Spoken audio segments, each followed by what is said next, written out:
So this week, obviously a lot of focus on the passing of Pope Francis. He was 88. Yes, dying on Easter Monday, just after, appearing on Easter Sunday to give the blessing. It was quite sudden for many, even though his health had been fragile. It really was. And here, we want to do more than just report the news.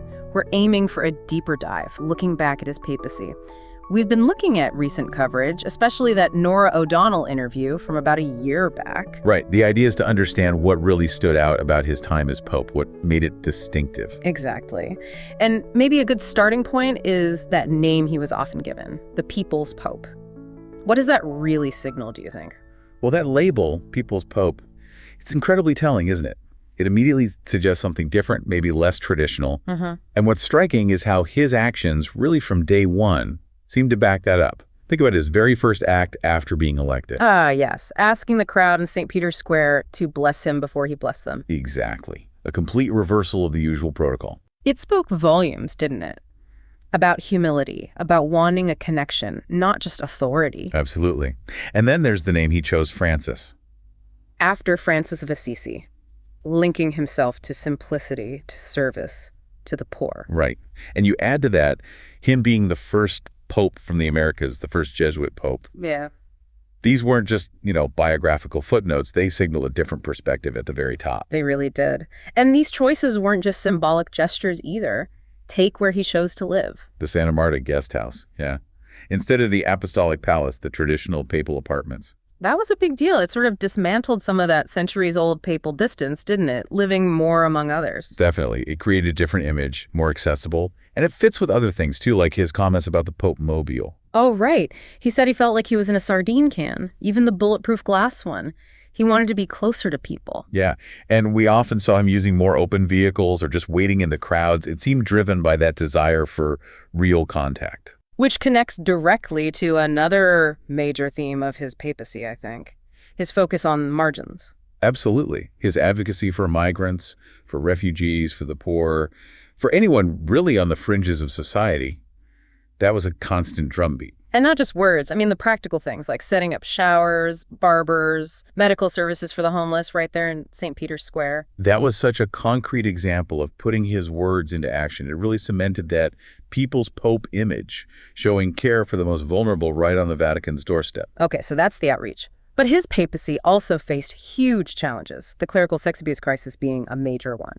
A profoundly difficult issue. And, there was criticism, especially early on, about the speed of the response. Yes, that's true. But it's also important to look at the changes he did make, particularly around 2019. The move to abolish the pontifical secret for abuse cases that felt significant, aimed at more transparency, more accountability. It was a major shift in procedure, yes. And he spoke often about zero tolerance, even if implementing that across the global church remained and remains incredibly complex. It certainly sent a message, though, a stated commitment. Right. Now, another area that drew a lot of attention and maybe some complexity was his approach to the LGBTQ+ community. Yeah, that's a really nuanced one, because you had those reports fairly recently about him allegedly using a homophobic slur in a private meeting. Which understandably caused a lot of pain and disappointment for many. Definitely. But then you have to balance that, or at least consider it alongside his earlier comments. Famously on the papal plane, who am I to judge regarding gay priests? Exactly.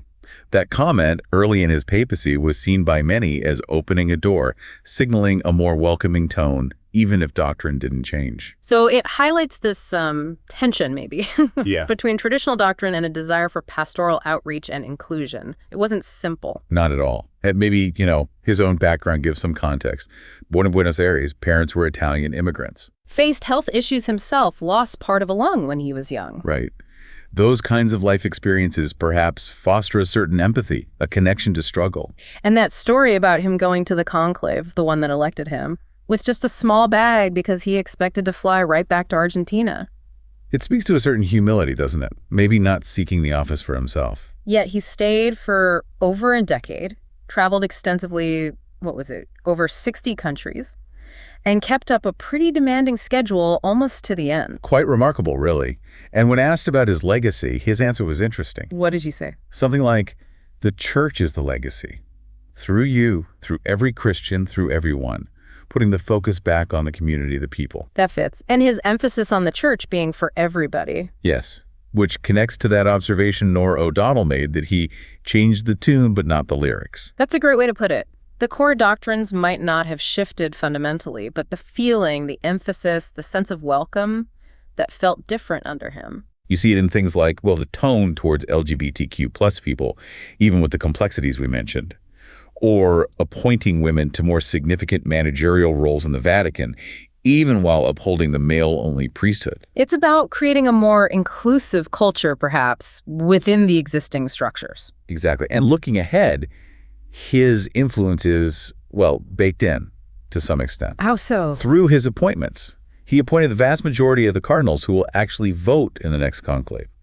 About 110 out of 138, roughly. Wow. So his vision, or at least cardinals potentially sympathetic to his vision, will likely shape the church's future direction. It's a significant factor, for sure. And even thinking about his very last acts, his determination to be present during Holy Week. Yeah, appearing publicly, even when reportedly advised against it by doctors. Yeah. Culminating in that Easter blessing. It showed incredible willpower, dedication. And then his choice for his burial place. That was another break with tradition. It really was. Choosing the Basilica di Santa Maria Maggiore outside the Vatican, not St. Peter's Basilica itself. The largest church in Rome dedicated to Mary. And apparently he had a deep personal connection to it. A very deep connection. He used to visit it before and after every single international trip. Over 100 times, they say.